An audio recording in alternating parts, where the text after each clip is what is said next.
baked mussel or baked, what do you call this, tahong. Ayan. So as you can see, ayan. Nagyan ko siya ng quick melt, mayonnaise. Hindi ko na nalagyan ng siling pula. So ito yung ating masarap na baked tahong. Ayan. Baked tahong. Tara, kumain po tayo. Ayan. Tingnan natin kung ayan. Dali lang naman to, i-oven mo lang. Medyo nasobrahan ako, 3 minutes lang dapat. Ayan. So, ang masarap yung ating tahong.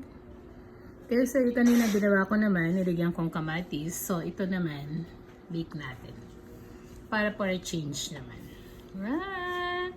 Tara po, kain po tayo ng aking baked mussels or baked tahong. Tahong pala.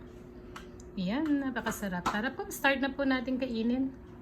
Samahan po natin ng iced tea. Yan, masarap na itong ating giging merienda o lunch o isasama ko sa pansit, whatever. Thank you so much!